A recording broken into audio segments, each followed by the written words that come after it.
Hello, gynaecologist doctor Sinha बोल रही हैं। यस। डॉक्टर आपसे एक बात करना था। ये वाइफ प्रेग्नेंट है। कितने मंथ की प्रेग्नेंट है? 4 महीने। अच्छा, ओके। समझ नहीं आ रहा डॉक्टर कैसे आपको बताएं होगा, क्योंकि आप माइंड मत करना, पता तो चल जाता है। हमारी वाइफ को भी पता चल गया था। लड़की है। अच्छा, ऑपरेशन करना था। इससे कॉम्प्लिकेशन? कॉम्प्लिकेशन कोई नहीं है, लड़की है तो। कैसे बात कर रहे हो आप? क्या बात है? लड़का चाहिए होगा आपको? नहीं, लड़का नहीं, लड़की ही चाहिए। तो फिर क्यों करा रहे हो अबॉर्शन? क्योंकि रेप हो जाएगा इसका। डॉक्टर मैं ये नहीं चाहता कि इसका रेप हो। I am so sorry doctor, मैं नवीद बोल रहा हूँ रेडियो मिर्ची से। और मुझे मालूम है कि आपके पास कॉल्स आती होगी, लेकिन उनकी वजह यही होती होगी कि मैं दहेज नहीं दे सकता या मैं लड़की को पढ़ा नहीं सकता। लेकिन आप कॉल आया करेगी और वजह ये हुआ करेगी डॉक्टर कि मैं अपनी बच्ची को पैदा नहीं होने देना चाहता, क्योंकि इसका रेप हो सकता है। डॉक्टर आपको मालूम है कि इंसान की फिक्र ये हुआ करती थी जब उसकी लड़की होती थी कि जब जवान हो जाएगी तो क्या होगा। डॉक्टर वहां तक तो पहुंच ही नहीं रही। दिल्ली में 8 महीने की बच्ची का रेप करो। 8 महीने की बच्ची होती कितनी, अगर वो तंदुरुस्त ना हो, इंसान के हाथ में आ जाता, उसका रेप हुआ है। सॉरी मैंने आपका वक्त भी ले लिया, लेकिन मैं बताना चाह रहा हूँ सबको कि ये होने लगेगा, वरना इस चीज को बंद करवा दो। मेरी समझ में नहीं आता, जिस स्लोगन देखने के बाद लोग खुश हो जाते हैं, बेटी बचाओ बेटी पढ़ाओ। क्यों हम पहले ही जाहिर कर देते हैं कि बेटियां कमजोर है, पढ़ी लिखी नहीं है, इनको बचाना भी है। ऐसे स्लोगन क्यों नहीं बनते कि बेटे को बनाओ और ना माने तो थप्पड़ लगाओ।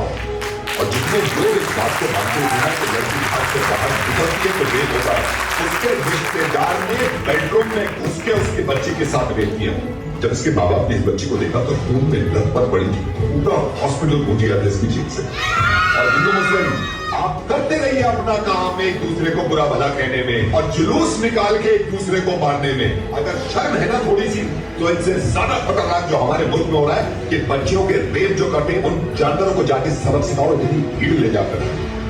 100 करोड़ की आबादी में अगर एक इंसान भी मेरी आवाज सुन पाए ना और इसको ये लगता है कि लड़कियां देर रात घर से बाहर निकलती हैं तो रेप होते हैं, तो मुझसे बात करते हैं। मैं कसम खा रहा हूं, अगर इसने मुझे हरा दिया इस चीज में तो जिंदगी में कभी रेडियो में नहीं आऊंगा और अपनी आवाज नहीं सुनूंगा।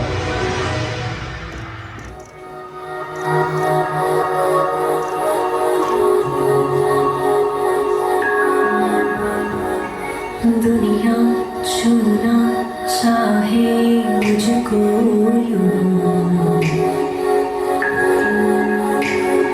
जैसे उनकी सारी की सारी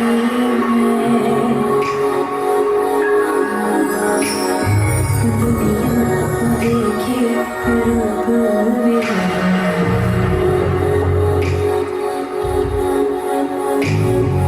कोई ना जाने बेचारी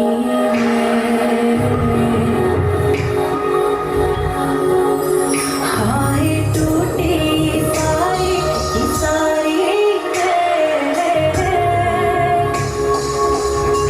तेरे इश्क में हुए आवारे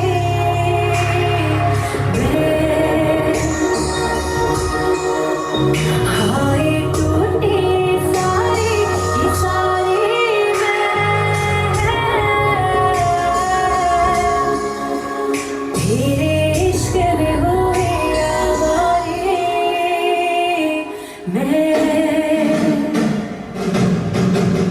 मैं भी बिना कुंडी लगाकर सोती, काश मैं भी लड़का होती।